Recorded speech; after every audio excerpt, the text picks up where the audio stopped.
Le thé japonais est arrivé de Chine et est entré au Japon vers le 9e siècle. Et à cette époque, on le buvait à peu près comme les Chinois le faisaient. Mais graduellement, les Japonais l'ont mis à leur goût et ils ont inventé le thé séché qu'on mettait en poudre, le fameux matcha. Ce thé très vif, très vert, très amer aussi, qu'on voit souvent comme saveur de crème glacée ou même de Kit Kat particulière au matcha. Ce thé est utilisé dans la fameuse cérémonie du thé, qu'on appelle le cha-no-yu. Le cha-no-yu a été inventé par un moine bouddhiste autour du 16e siècle dans la belle ville de Kyoto, qui s'appelait Sen-no-rikyu et qui était basé dans un temple que je vous conseille de visiter si vous visitez la vieille capitale, le Daitokuchi. Donc, il existe encore aujourd'hui, on peut se promener et admirer le lieu où a été inventé vraiment tous les rituels de la cérémonie du thé qu'on connaît encore aujourd'hui. On connaît la cérémonie du thé souvent par ses items très particuliers, fragiles aussi, le fouet de bambou, le chasen.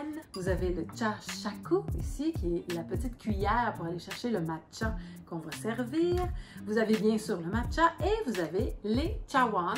Le chawan dans lequel on va vous servir le thé amer mélangé avec l'eau chaude que vous devez boire en 3 gorgées et demie. Et ce chawan, vous devez l'admirer avant de le boire et admirer même ses impuretés. C'est très important parce que les impuretés pour les Japonais font partie également de la beauté d'une chose qui nous est offerte. Donc, la cérémonie du thé est basée sur 4 principes très importants qui vont vraiment guider toute la cérémonie. Vous comprenez que les choses se passent assez tranquillement, effectivement.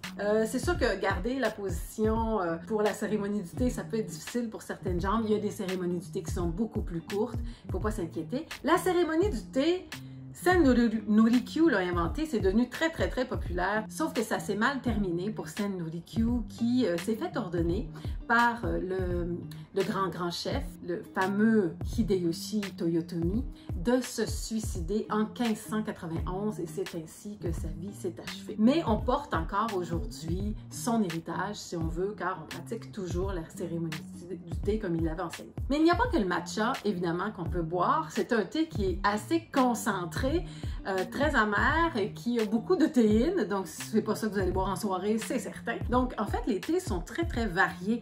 Un petit exemple très bref, on connaît très bien le sencha, qui est le fameux thé vert. Le gyokuro aussi va être poussé de la même manière, c'est-à-dire souvent, il va y avoir des bâches noires et les plantations de thé sont dessous.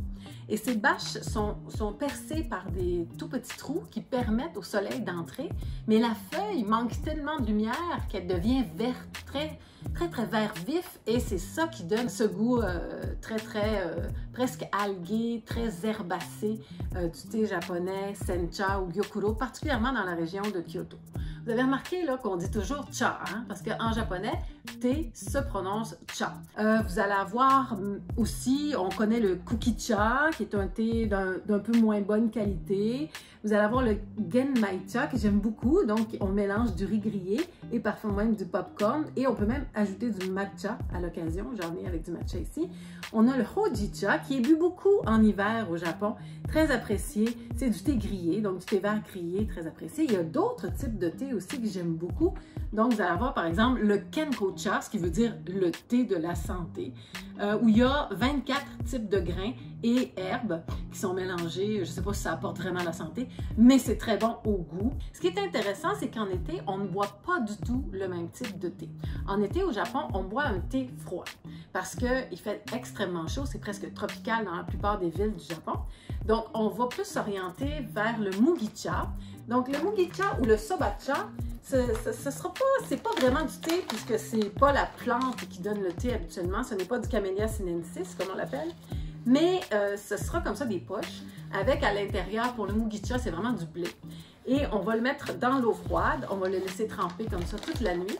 Et le lendemain, on va avoir un thé à boire qui est sans théine et que les enfants peuvent consommer aussi. Donc, si vous êtes intéressé au thé, vous pouvez le boire de 2 façons, bien sûr. Vous pouvez le boire dans une tasse qu'on appelle une yunomi, une tasse qui n'a pas de anse. Hein. Souvent, je me fais dire par des amis que j'invite chez moi, « Oui, mais comment on fait pour boire avec ça? Tu sais, c'est bien trop chaud, ça devient brûlant. » Quand le thé est prêt à boire, en fait, la tasse est correcte. C'est-à-dire que la température que vos mains peuvent soutenir, c'est la bonne température que votre bouche aussi peut soutenir, sinon vous allez vous brûler. Et si vous aimez le thé et que vous aimez les choses mignonnes, je vous conseille d'aller voir sur Internet les Otchaken, les Otcha, donc thé, Ken, chien, donc les chiens du thé. C'est absolument trognon. Chaque chien incarne une sorte de thé et ils se reposent dans leur tasse de thé pour dormir. Donc, c'est des très, très courts épisodes, mais c'est vraiment très, très trognon.